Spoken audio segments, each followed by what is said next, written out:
Alô, pessoal, boa noite.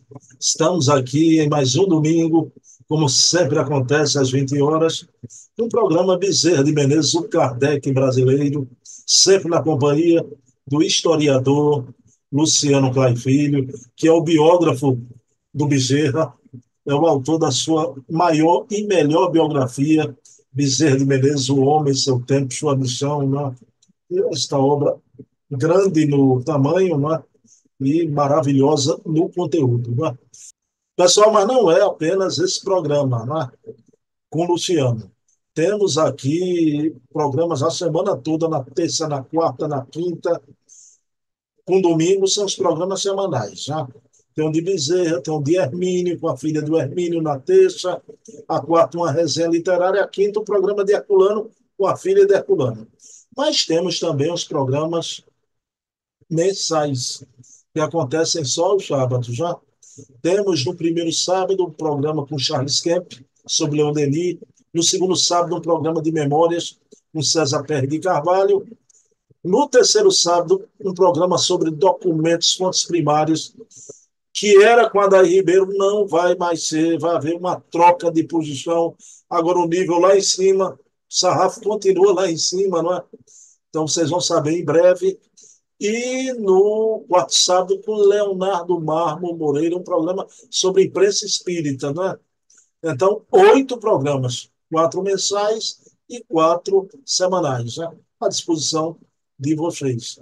Nós vamos iniciar o programa da noite de hoje, levando o pensamento a Deus, agradecendo por mais essa oportunidade bendita de conversar com o talento, essa águia de eleição que é Luciano Clay, um grande historiador, que está o maior historiador vivo no Brasil, conversarmos sobre a vida e a obra do Dr. Adolfo Bezerra de Menezes, o médico dos pobres e o Kardec brasileiro, título que adorna esse nosso programa na noite de hoje, como de todos os domingos, um programa feito muito amor, amor ao ideal espírita e amor ao Dr. Bezerra de Menezes.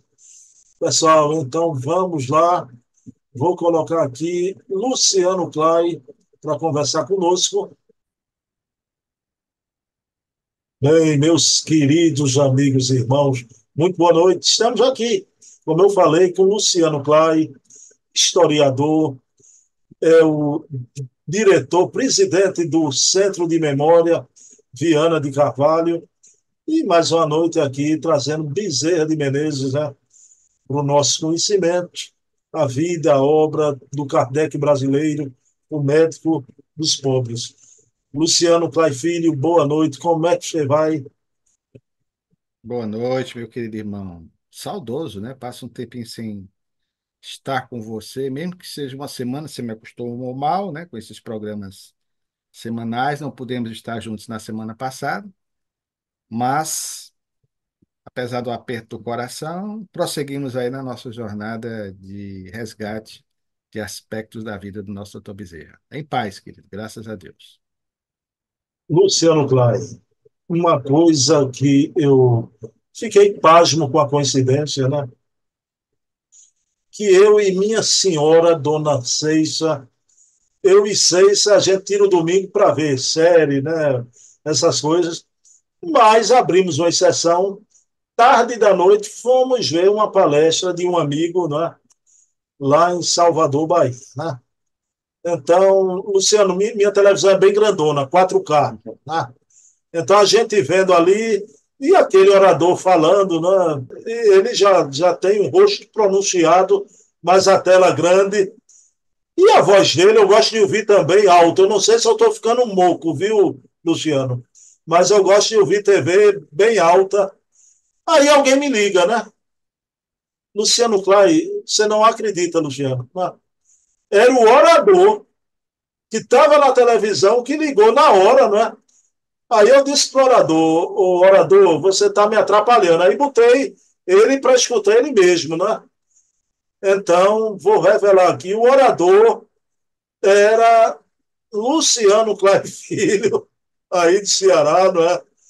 Então, é, sei se você ficou admirada. Menino, só quem está adivinhando, né? E eu botei Luciano para escutar. Que coincidência feliz. Luciano, como é que foi estar novamente com o Divaldo ali? Eu sinto que você já está muito à vontade. E você vê que eu sou um seguidor fiel, viu? Você aqui em casa, todo mundo é fã do Luciano, viu? Tá bom, rapaz, você é a figura. O programa do Divaldo, que acontece sempre às quintas-feiras, é um programa ao vivo, né? Me senti assim muito primeiro honrado, né, pelo convite que nos foi feito para que pudéssemos, uma vez mais, já é a segunda vez, participar desse encontro com esse missionário da palavra falada e vivida, na nossa opinião, como historiador e biógrafo do Divaldo, escrevemos um trabalhinho sobre ele, porque temos uma admiração muito grande e que se me constitui num grande exemplo de vida, sobretudo na sua capacidade extraordinária, que falta em muitos de nós, de perseverar, prosseguir na sua jornada sem nunca ter desistido. Não obstante as dificuldades, os problemas encontrados pelo caminho. Então, alguém que, na iminência de completar 97 anos, persevera na atividade, na divulgação da mensagem espírita, ainda sendo intermediário do mundo maior, com obras psicografadas. Depois de Chico Xavier no Brasil, não há quem se equipare a Divaldo, vai ser muito difícil, pelo menos não consigo ainda identificar por um bom tempo como historiador alguém que venha a fazer um trabalho com tanta dedicação e com a longevidade do nosso Divaldo. Então, foi uma honra ter participado e alegria imensa, né, de ter a confiança dele ali para responder às perguntas. É um programa diferente, interessante, porque são perguntas do público, né? Então, nós ficamos ali à disposição para responder e participar com ele, né? Mesmo que virtualmente, por enquanto, mas é uma alegria imensa aqui. Luciano, eu queria perguntar exatamente isso a você, né? Houve uma pergunta sobre Viana de Carvalho, né? Houveram algumas perguntas, outra que eu achei a sua resposta formidável, sobre a vida na erraticidade. Inclusive, você trouxe André Luiz, né? Nesse momento do filme do André Luiz aí. Aquelas perguntas todas, o Luciano Klein não sabia adrede, não, né? É realmente de prima, todas elas. É uma hora assim que você fica, de certa forma, a responsabilidade. São muitas pessoas que assistem ao programa.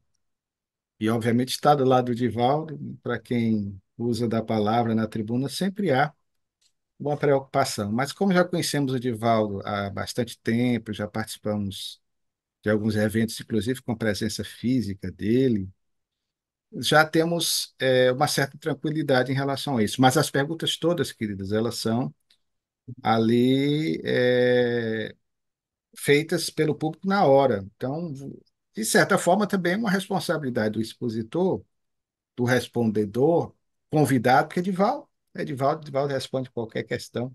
Mas você fica naquela preocupação, meu Deus, o que é que vem para mim, né? Mas a tranquilidade, a experiência de alguns anos também na tribuna, na divulgação, fez com que nós, de certa forma, respirássemos um pouquinho para responder com uma aparente tranquilidade, porque mesmo assim você fica tenso, preocupado, né, com a resposta que você vai dar. Mas todas foram perguntas feitas na hora, inclusive a do Viana de Carvalho, porque as pessoas já sabem, né, do nosso vínculo, e aproveitamos o ensejo, inclusive, já que perguntaram sobre Viana, para fazer uma abordagem histórica e também espiritual da trajetória do nosso Viana de Carvalho através do Divaldo Franco. Luciano, me diga uma coisa: aquele senhor que fez as perguntas a você, como é o nome dele? Mário Sérgio é quem normalmente coordena o programa. Luciano, eu não vou te fazer uma pergunta, eu vou dar aqui um depoimento, porque eu assisto todas aquelas entrevistas de Divaldo, né? A amizade que une você a Divaldo, né? É uma coisa tão forte, o querer bem de Divaldo nesses encontros, né? Perpassa para o público que Luciano, o próprio o Mário Sérgio, né, quando faz as perguntas a outros entrevistados, né, ele é muito mais formal. a gente percebe que com você ele quebra aquela formalidade e eu não vejo outros participantes do programa ao encerrar. É a segunda vez que eu noto isso. A plateia ali da Mansão do Caminho aplaude você, mas esse aplauso é exatamente porque é quase uma ligação familiar, não é? Entre você e Divaldo. Isso, se você sente, né? O clima é esse, né, Luciano? Bom, eu nem sempre posso ver os demais companheiros que participam, mas o clima é esse. Eu me sinto muito à vontade com o Divaldo, que sempre digo publicamente, e a ele me refiro dessa forma como um pai do coração. Divaldo, repito, para mim é uma figura de referência. Ele até quando estava com meu pai, quando meu pai estava conosco, ele conheceu meu pai aqui em Fortaleza, ele brincava com meu pai, dizendo que eu era filho dele, que meu pai não ficasse ciumado. Tanto é que até hoje ele me chama carinhosamente no diminutivo, como meu pai me chamava, e ele nem sabia disso, ele me chama de Lucianinho, né? Lucianinho, já com a idade que eu me apresento, 60 anos completados agora, dia 2 de fevereiro próximo passado. Mas o Divaldo nos conhece desde a juventude, né? Desde a casa dos 20 anos, ainda na década de 80, nós éramos a Mocidade Espírita Joana de Ângeles, daqui de Fortaleza, eu até falo na entrevista, né? Não podia ser diferente esse vínculo que nós temos com esse missionário da palavra falada e vivida. Então, eu me sinto em casa. Com o Divaldo, até hoje nos comunicamos, temos um carinho mútuo, né? E o respeito profundo que tenho por esse ser. E digo sempre, em algumas entrevistas, eu não tive a oportunidade de conhecer Chico Xavier pessoalmente, sou admirador de Chico, me embevecia com as entrevistas do Chico, me emocionava com a fala do Chico, com a sua ternura, mas não conheci Chico pessoalmente. E somos contemporâneos de Chico. Mas Divaldo posso dizer que conheço, né? Mantive contato e até pelo trabalho dele, diferentemente do Chico, ele sai da sua terra natal para percorrer o Brasil e o mundo divulgando a mensagem espírita. Então, a oportunidade de conhecer, eu diria, sabe, Bruno, não é exagero da nossa parte, porque se o que ele faz não é característica do que eu vou dizer, não consigo ver outro. Conhecer um apóstolo.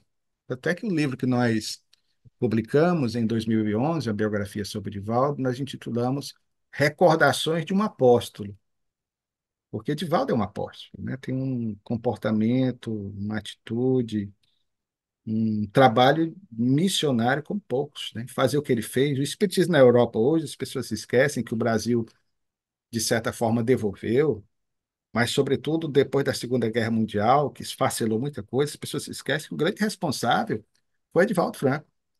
Edivaldo, nas suas idas e vindas, especialmente à Europa, deu um contributo extraordinário para que hoje o Espiritismo voltasse a florescer na terra que foi o seu berço, né? Na França, em Portugal e, obviamente, né, na Europa como um todo. Eu li sua biografia do Divaldo. Luciano, você conheceu Ana Maria Spranger, Pessoalmente, não. do Rio de Janeiro, uma biógrafa também de Divaldo. Eu concordo muito com ela, né? Ela tem uma biografia de Divaldo, Divaldo, o Paulo de Tasso moderno. Um título muito bem dado, né? Porque Divaldo levou o espiritismo para o mundo, né? Para o mundo. Bom, Luciano Klein, vamos para a pesquisa, né? A gente viu as casas de Bezerra, né? As residências, a gente viu a Rua Velha da Tijuca, né? Sua residência, a última casa de Bezerra também. Mas, Luciano, era desconhecido do público brasileiro o Bezerra de Menezes, historiador. Tá? Aí vem o teu trabalho e, né, discutindo isso, o Bezerra foi autor de 17 biografias de época do Império, Luciano Klein. Essa foi uma descoberta que fizemos, já tínhamos alguns indícios numa biografia, que na verdade era um verbete de um dicionário antigo, de J.F. velho, né? Um dicionário dos anos 1930, em que ele, nesse verbete sobre o Dr. Bezerra de Menezes, fazia menção ao fato de que o Dr. Bezerra houvera escrito algumas biografias sobre vultos do Império. Então, nós fomos pesquisar, isso já há algum tempo, antes mesmo do livro ser editado, já havíamos escrito alguns artigos, depois nós, de forma mais aprofundada, trabalhamos esse assunto no livro. Então, nós ficamos, obviamente, como historiador, eufóricos. Poxa, o doutor Bezerra também trabalhava com a história, gostava da ciência de Heródoto. E aí nós fomos investigar essas biografias, descobrimos que essa informação também já vinha de um outro dicionarista mais antigo, do começo do século. E aí fomos buscar a origem dessa informação e, de fato, checamos que, vejam bem a coincidência, quem nos ouve. Em 1857, no ano do advento do Espiritismo, lançamento do Livro dos Espíritos, de 18 de abril daquele ano, mas naquele ano de 1857, o doutor Bezerra já começava a fazer esse trabalho de garimpagens históricas e escrevia sobre vultos do Império, notadamente já do Segundo Reinado. Então, ele vai ter algumas biografias, entre as quais, inclusive, de José Bonifácio, e ele escreveu essas biografias numa época em que ainda, como recém-formado em medicina, naquela fase inicial da sua existência, ele precisava de algum recurso para sobreviver. Então, essas biografias eram encomendadas, não só a ele, mas a outros escritores, e ele já havia, de certa forma, conquistado alguma projeção no campo literário a partir do que ele escrevia na revista O Acadêmico da Faculdade de Medicina, como aluno e um dos redatores, e já naquele ano também ele vai ter assento na Academia Imperial de Medicina e vai ser também um dos redatores principais dos Anais Brasilienses de Medicina, que era a revista daquela entidade à época. Então, ele é contactado por um francês chamado Sébastien Sisson, que se naturalizou, e Sisson, que também era um fotógrafo, na verdade um litógrafo, ele vai convidar algumas figuras, inclusive o José de Alencar, o nosso ilustre conterrâneo, autor de Iracema, o Birajara, o Guarani, o Tronco do Ipê, senhora que marcou a nossa infância, que era praticamente da mesma idade do Dr. Bezerra de Menezes, e outros tantos mais para que os mesmos pudessem escrever perfis biográficos sobre esses vultos do Império. Então, o doutor Bezerra talvez tenha sido um dos que mais escreveu. E eles recebiam, obviamente, né, algum recurso para compor essas biografias que foram enfeixadas, aí nós descobrimos, em uma obra de 2 tomos, ou seja, de 2 volumes, do Sisson, intitulado Galeria dos Brasileiros Ilustres. Então, o doutor Bezerra tem 17 biografias sobre vultos do Império. E até então nós não sabíamos, né, dessa faceta dele, mostrando aí que era uma alma realmente multifacetada, né? Atuava também na história, e algumas dessas biografias foram importantes para nós, Bruno, no livro, porque ele escreveu aquela que eu considero a principal, e é uma das primeiras biografias escritas sobre ele, o maior nome da história política do Brasil, na nossa opinião, o maior governante da história nacional de todos os tempos, Dom Pedro II. Então, o doutor Bezerra também escreveu uma biografia sobre Dom Pedro II em 1857. Então, as pesquisas já vinham, evidentemente, de anos anteriores, 1855, 1856.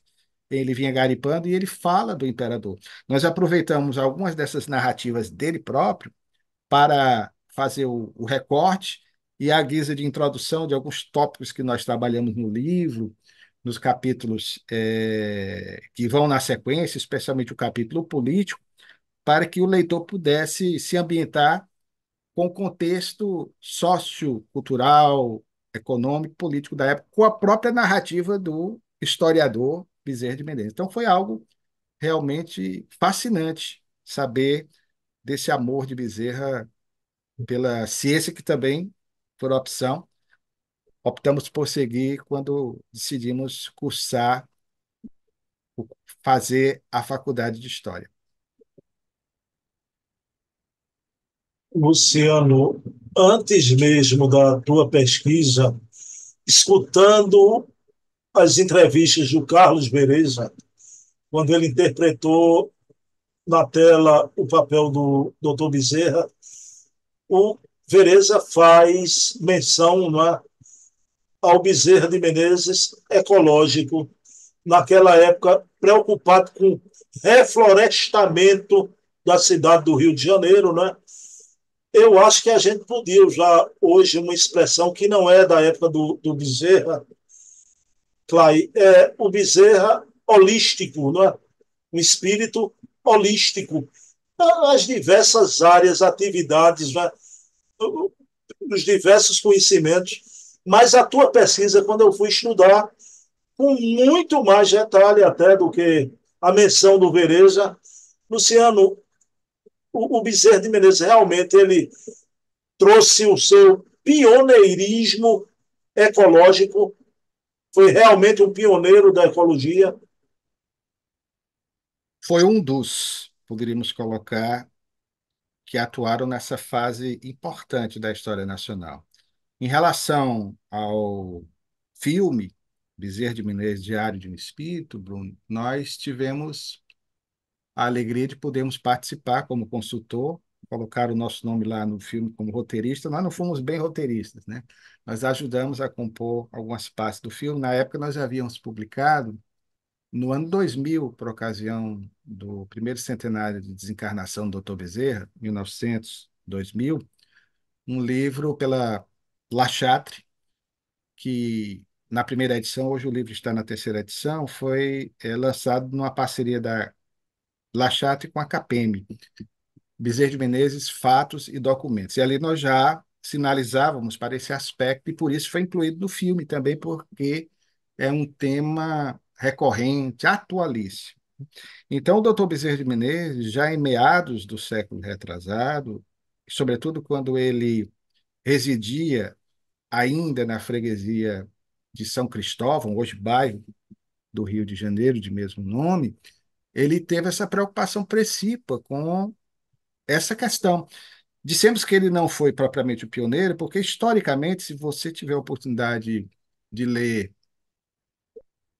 os temas hoje relacionados a esse assunto, e há um historiador chamado Antônio de Pádua, nome do mesmo santo, que é um dos que tem mais trabalhado essa temática, ele resgata, por exemplo, o pioneirismo, e aí é anterior a Bezerra de Menezes, de José Bonifácio de Andrada, o patriarca da independência. Então, José Bonifácio foi um dos primeiros a se preocupar, veja bem, àquela época, ainda no primeiro reinado, com essa temática. Agora, já na fase do segundo reinado, iniciando ali a governança de Dom Pedro II, nós vamos ter o nosso Adolfo Bezerra de Menezes Cavalcante, sim, embora ainda hoje desconhecido, se você pegar os livros que tratam dessa questão, não está o nome dele, mas ele foi anterior a todos que são citados, por falta, talvez, de percepção de alguns pesquisadores que não tiveram ainda o cuidado de investigar um pouco a vida do Dr. Bezerra nesse capítulo,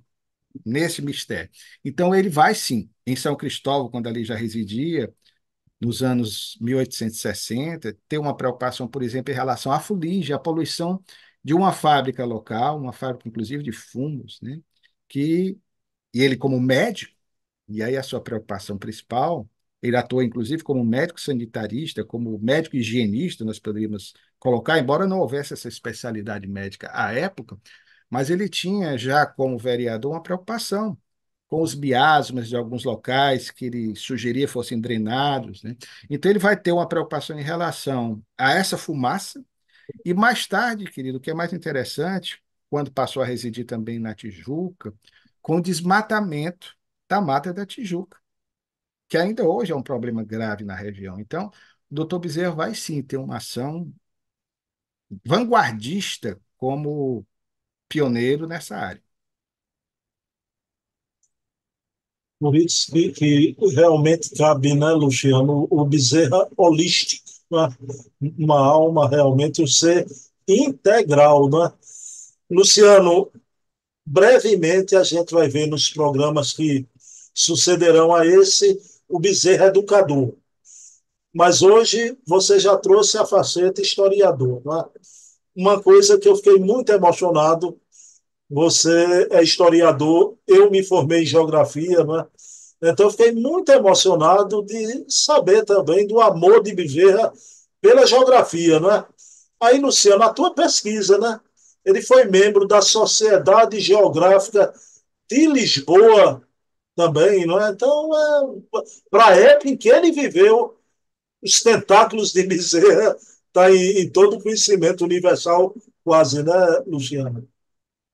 Sem dúvidas, querido. Inclusive, foi outra investigação que nós fizemos com alguma dificuldade, porque as biografias publicavam, isso não era novidade, que ele era sócio da Sociedade de Geografia de Lisboa.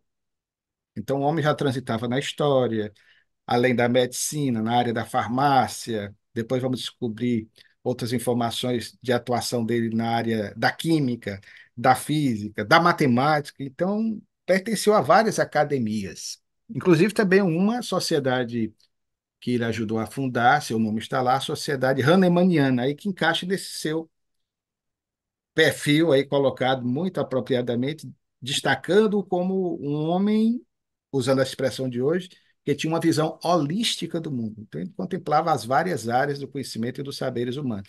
Então, Bruno, foi uma surpresa agradável também saber dessa faceta do Dr. Bezerra de Menezes, que história e geografia caminham juntos, não dá para se trabalhar a história das civilizações sem saber onde elas existiam, onde elas se localizavam, como era o relevo, como era o clima dessa ou daquela civilização. Então, a história está de mãos dadas com a geografia, que é vista pelo historiador como uma ciência auxiliar, e vice-versa. A geografia vê o historiador como alguém que auxilia, sobretudo na parte da geografia humana.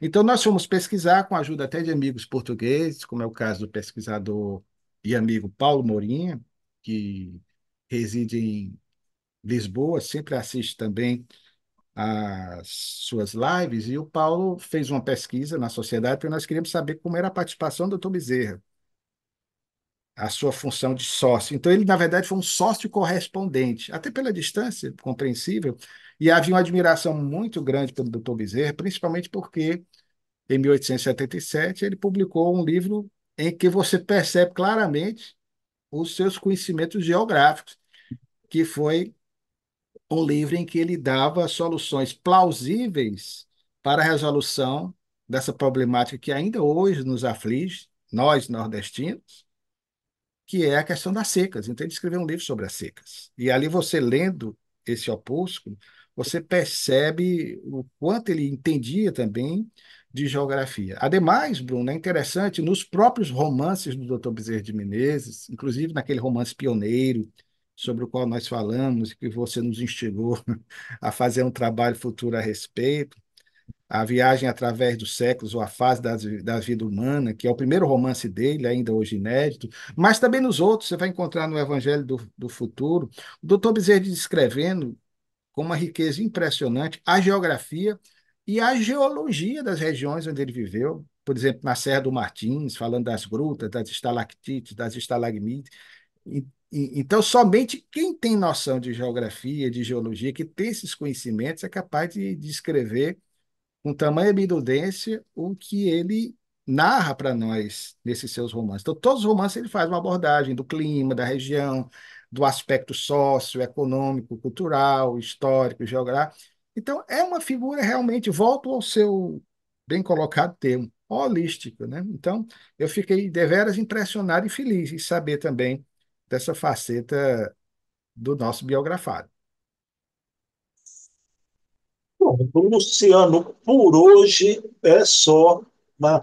E que programa, não é? A gente viu o encontro de Luciano com Divaldo, né? O Bezerra, historiador, seu pioneirismo foi um dos, embora que sua pesquisa se refere a ele como um dos pioneiros, né? Ecológicos, e o Bezerra de Menezes, membro sócio da Sociedade Geográfica de Lisboa, os nossos irmãos portugueses, Lisboa lá, do primo dele, né? Não é Luciano, Antônio de Pádua, né?